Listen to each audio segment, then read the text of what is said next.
시민의 권리를 보장하고자 하는 민주주의, 그러니까 민주의 헌정 질서 자체를 무너뜨리면서까지 권력을 가진 사람은 자꾸 국가를 자기의 권력과 일치시킨다. 이 두 가지가 늘 부딪혔고 많은 이제 희생자가 생겼죠. 대중이 광장에 나오는 거는 각자의 자기 신념에 대해서 확고한 신념을 갖고 있으니까 나오는 거예요.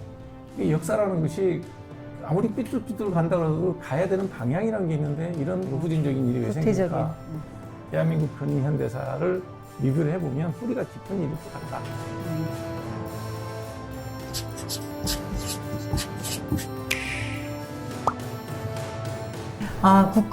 국가는 누구의 것인가 이번에 책을 내셨는데요. 제가 매일 방에서 안 나오고 요새 또 특별히 또 원래 방에 잘 있지만 뭘 하나 했더니 근현대사에 대한 글은 정말 생각지 못한 건데 이 책을 낸 계기, 원인은 무엇일까요? 계기는 재작년이 벌써 재작년 됐네. 2024년 12월 3일. 자유 헌정 질서를 지키기 위해 비상계엄을 선포합니다. 전직 대통령의 이제 계엄령이 딱 떨어지고 나니까 왜 우리는 이런 얼토당토하는 황당한 일이 늘 이제는 뭐 이제 그런 일은 뭐 없겠지 하는 일들이 툭 튀어나와서 하여간 1945년부터 2024년까지를 7단계로 자기가 나눈 그렇지. 거잖아요. 네. 첫 번째가 이제 우리가 제일 이제 한 게 이제 그 60년 4.19 혁명. 4.19.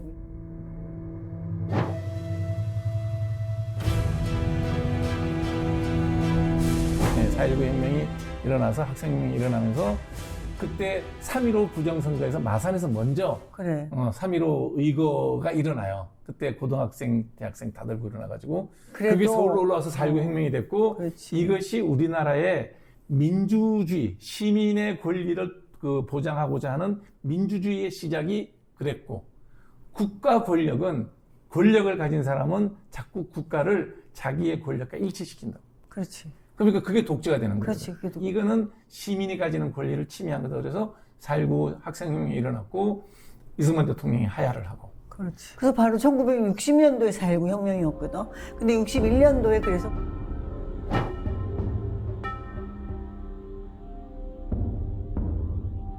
그러다가 이제 이게 장기 정권에 들어가잖아요. 사실 군사 정면이 뭐 군인이 뭐 박정희 대통령이 삼성 개헌할 때도 그렇지.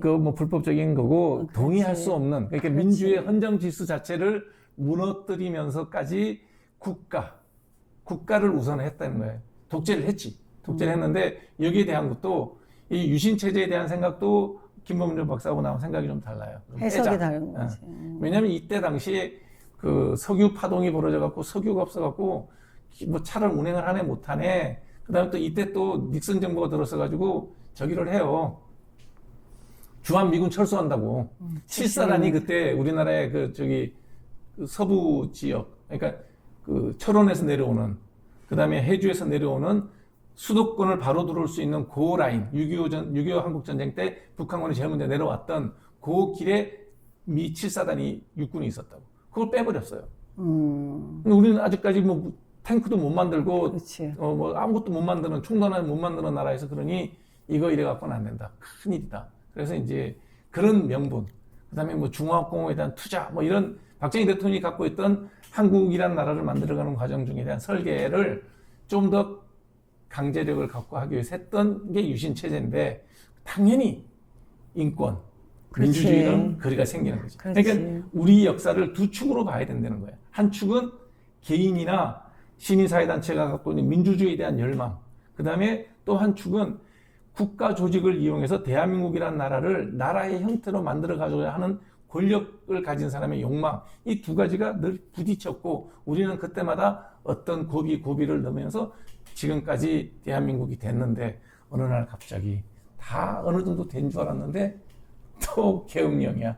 그러니 이제 왜 이럴까라고 이제 한번 과거를 되돌아보는. 그래서 하여간 61년에 군사 정변이 일어나고 72년도에 유신 체제가 이제 생겨서 이게 장기 집권에 들어갔죠. 이미 그 전에 들어갔지. 3공화국 때까지만 해도 그러진 않았는데 유신 체제가 독립 들어가면서부터는 뭐 입법부의 3분의 1을 대통령이 그렇지. 유정희 임명을 유신정호라는 하니까. 관료나 학자들 임명을 해버렸으니까. 그러니까 장기 집권을 이제 하게 되는 거죠. 그러다가 이제 80년대 강주 민주화운동이 이제 일어나게 되는 거예요.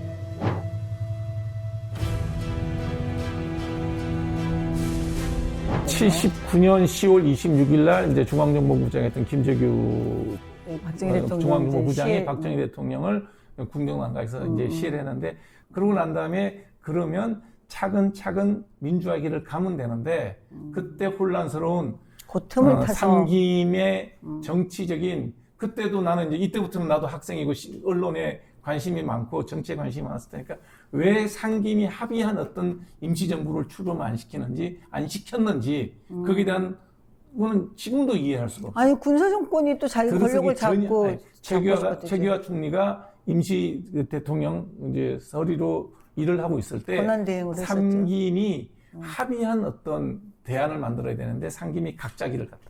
아니, 각자 정권에 욕심이 있어서 그런 그거는 거지 뭐. 정권을 인수한 다음에 각자 다시 갔어야 되는데 그 상태에서 그러면서 혼란이 일어나니까 각 그 민주 세력들, YS를 지지하는 민주 세력, DJ를 지지하는 민주 세력, JP를 중심으로 한 제3공화국 내 온건한 민주 세력, 이 각자 길을 간 거예요. 그러니까 뭐 데모하고 79년, 80년 그때는 우리 학교 기억나잖아. 안 다녔어. 학교 뭐 1년 내 안 갔다니까. 대학교 나 1학년이었는데 80학번이잖아. 1학년이었는데 맨날 휴학했어. 그냥 휴학하고 그냥 나중에 그냥 그 서울에서 시도 많았지만 전국적인 시위가 많아서 불안한 상태였는데, 그 당시 견도한 보안사령관이 이제 그 권력을 쥐고 있었고, 그때 그 권력을 쥔 거는 79년 12월 12일 밤에 다 결정됐거든. 그게 12.12 사태야. 그래. 네, 그때 권력을 결정 잡고 있는데, 권력을 본인이 합법적으로 그 권자에 올라갈 수 있는 핑계거리는 없었는데, 그때 벌어졌던 게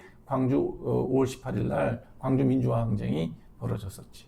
그래서 광주 전체가 민주화의 성지인데, 그 지역을 광주 민주화 운동을 하던 사람을 군인이 들어가서, 현역 군인이 무장을 하고 들어가서 총칼로 그걸 진압하는 것 중에 많은 이제 희생자가 생겼죠. 어찌됐든 국가가 갖고 있던 공식적인 무력이 한 도시에 있는 선량한 시민들을 이제 무력으로 진압하는 과정 중에서 국보위가 생기고, 그러면서 이제 제5공화국이 들어서게 됐는데, 그러니까 전두환 대통령이 자기가 정권을 잡기 위해서 이미 12.12 사태 났을 때 이미 권력은 손에 쥐었다고 그렇지. 봐야지. 예. 그러니까 삼김이 무슨 협력을 하고 뭐 그 하고 전에. 그러니까 그 전이라고 해도 자기네가 군사적인 힘은 없잖아. 10월 26일부터 12월 12일 그러니까 그 사이에 그 한 달 반, 두 달 가까운 시간 동안에 그거를 상김이 정말 단결해서 딱 했다 그러면 12.12를 버리기가 쉽지 않아. 달라질 수도 있었겠지. 그다음에 임월 민주항쟁. 이거는 이제 전두환 대통령이 이제 그 본인은 7년 단임을 하겠다고 약속을 했는데, 그렇지. 그 권력을 계속 갖고 싶었던 거지. 단임을 지켜야 되니까 약속을 지켜야 되는데, 이때 이제 우리가 기다리고 있던 게 88 올림픽이 있었거든. 그러니까 이제 그런 정치적 상황에서 어찌됐든 자기 임기를 연장하고 싶어 하는 욕심은 있었고, 그래서 이원 집정부제나 의원 내각제 같은 걸 했는데, 뭐, 당연히 야당에서는 반대했고, 그게 야당에 반대하는 그 세력이 바깥에 있는 민주화 세력들하고 결합해서 6월 민주항쟁이 이제 벌어지면서. 민주항쟁 했어요. 나는 그 앞에 갔었어. 서울역에 가서 데모했어.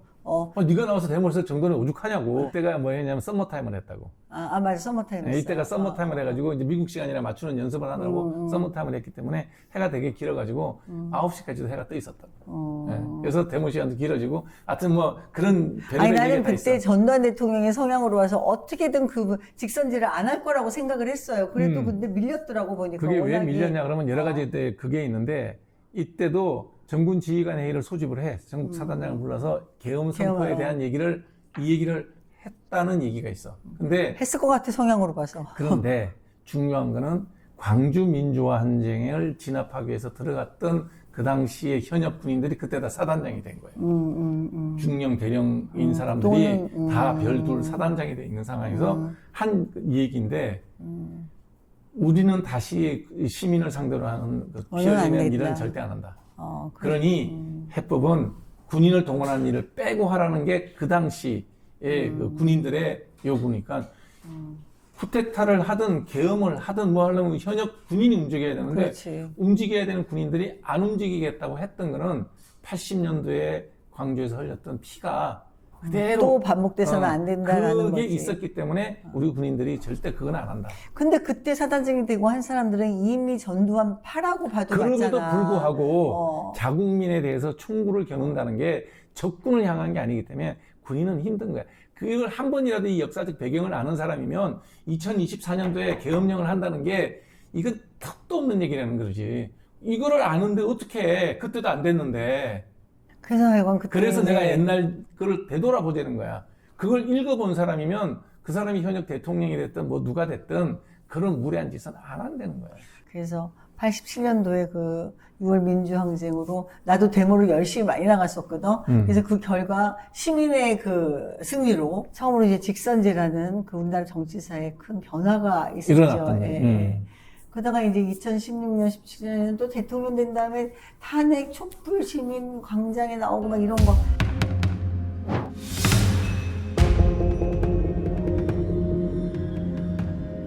이명박 대통령이 들었었을 때 여기서 생각되는데 2008년이 지금 현재 우리 현 정치사에 큰 영향을 주는 운동이 하나 있었다. 그게 뭐냐면 광우병 파동. 그래, 광우병 파동 같아. 압도적으로 대통령이 당선된 이명박 대통령 정부를 거짓 선전과 거짓 선동으로 광우병이라는 걸 조작해내고 그걸 갖고 6개월인가를 광화문을 점령했다고. 그래, 그래서 정치 마비돼. 그래서 정말 있지도 않은, 그 뒤에 우리나라에서 광우병 생긴 사람 없잖아.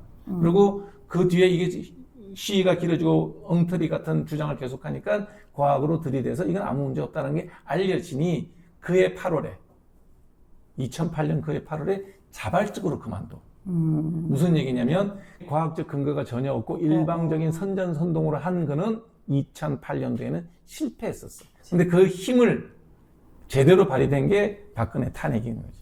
박근혜 그렇지. 정부가 탄핵된 네, 거는 그렇죠.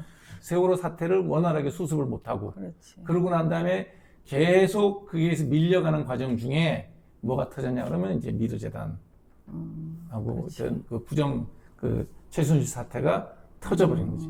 그러면서 대통령의 탄핵이라는 게 시민 권력으로 거기에 그렇지. 동의하지 않는 사람도 있지만 맞아요. 어찌됐든 시민의 권력으로 탄핵이 이루어지게 되는 거지. 그렇죠. 그러니까 민심이 왔다 갔다 하는 그 민심이 옳다 그러다는 것은 시간이 해결을 하는데 시간이 흘러도 최순실의 국정농단이라든지 미르재단 문제라든지 이런 것들은 바뀔 문제가 아니었지. 그렇게 민주주의, 시민의 힘이 이렇게 단합되면 힘이 생긴다는 거예요. 이명박 정부는 초기에 그 광우병 파동을 겪고 난 다음에 나의 국가의 그 대통령의 권한과 국가의 그 안전, 보장, 성장 이런 걸 중점에 두더라도 시민과의 관계, 민주주의와 자유를 외치는 시민과의 관계에 대해서 끊임없이 눈치를 봤다는 거예요. 그냥 무리한 짓을 안 하는 거예요. 그러니 보수 정부가 정권을 무난하게 다음 보수 정부한테 넘겨줄 수 있었는데 물려받은 박근혜 정부는 또 오만하게 국민의 눈치를 안 보는 거예요. 세월호 사태 때 수습하는 과정이라든지 그 다음에 그 국정농단이 벌어졌을 때 그 뒤에 수습하는 과정이라든지 그래서 자당 내 자당 세력조차도 동의할 수 없는 그런 정치 행위를 하니 탄핵이 이루어진 거지.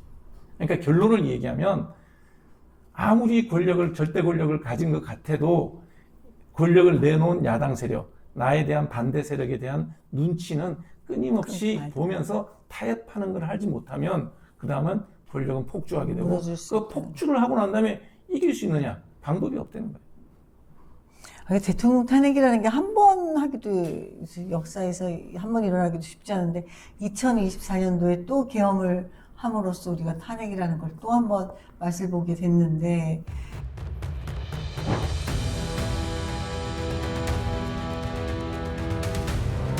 이게 한국의 민주주의에 나는 발전 과정이라고 보는 게 2024년 12월 3일 그날 저녁 밤 9시에부터 11시까지 윤석열 대통령이 계엄을 선포하는 그 순간에 나는 라이브 방송을 하고 있었거든. 그때 너 뭐 하고 있었지? 난 누워 있었어요. 자, 방송을 하는데 갑자기 계엄이라고 화면을 떠. 지금 이거 뭔 소리예요? 윤석열 대통령께서 비상계엄령을 선포했다고요? 이 정부가 잘 되기를 간절히 바라는 사람 입장에서 하는 얘기입니다. 이거는 틀린 일입니다. 옳지 않은 일입니다. 예. 어느 국민도 여기에 대해서 지지하지 않을 겁니다. 예. 이 일은 불법입니다. 대통령이 탄핵될 수밖에 없습니다. 라는 얘기를 나는 그때 라이브를 했거든. 그러니까 우리 사회가 얼마나 민주화됐냐는 거예요. 물론 내가 그 말할 때는 그렇지. 간이 쪼그라들고 내일이면 나도 깜빵 가야 되겠구나 생각을 했지만 그 생각했어? 나는 좀- 계엄이 사실이 아니라고 생각해서 이렇게 말하나 보다 했는데. 아니 라이브를 띄워놨으니까 KBS 뉴스에 나오는 걸 보고 저게 사실이면 예, 대통령은 탄핵될 수밖에 없다. 이 상황이 일주일 이상 절대 가지 않는다. 근데 나는 우리 군인들이 지금 절대로 총 들고 시민들한테 총구를 겨누지 않을 거다. 그래서 우리나라가 이게 나라가 작고 그래도 국민의 정치 참여도가 워낙 강해서 그렇지 이렇게 어떤 일만 있으면 촛불 들고 나오고 데모하고 이런 경우가 그렇게 흔치가 않거든. 그리고 정권을 바꾸고 그럼으로써 그런 경우 굉장히 드문 경우예요. 전 세계적으로. 그렇지 않아? 시민들이 정치에 무관심한 것보단 정치에 관심 있는 게 나는 낫다고 생각해. 그래서 나는 우리나라 국민들이 굉장히 이 정치적 식견이나 그 수준이 높은 것 같아요. 의회에서 이거 불법이다. 계엄 해제하라. 그렇지. 어느 언론도 심지어는 뭐 본인이 우파라고 얘기하는 사람들조차도 계엄은 틀렸다 그러는 거니까. 대통령의 그 탄핵이 남긴 정치 학습? 그거는 뭐라고 생각해요? 뭐가 대중이 광장에 나오는 거는 각자의 자기 신념에 대해서 확고한 신념을 갖고 있으니까 나온 거예요. 누구나. 아니, 그리고 그게 나는 좌파든 그간의 우파든. 경험이 있어서 그런 것 같아. 우리가 광장에 나갔을 때 변화했다라는, 근데 경험. 그게 모든 게 성공하지 않았다는 거예요. 모든 게. 왜냐하면 그 핵심 세력은 똑같겠지. 왼쪽이든 오른쪽이든. 또 집회를 갔지만 그게 확산되지 않는 이유.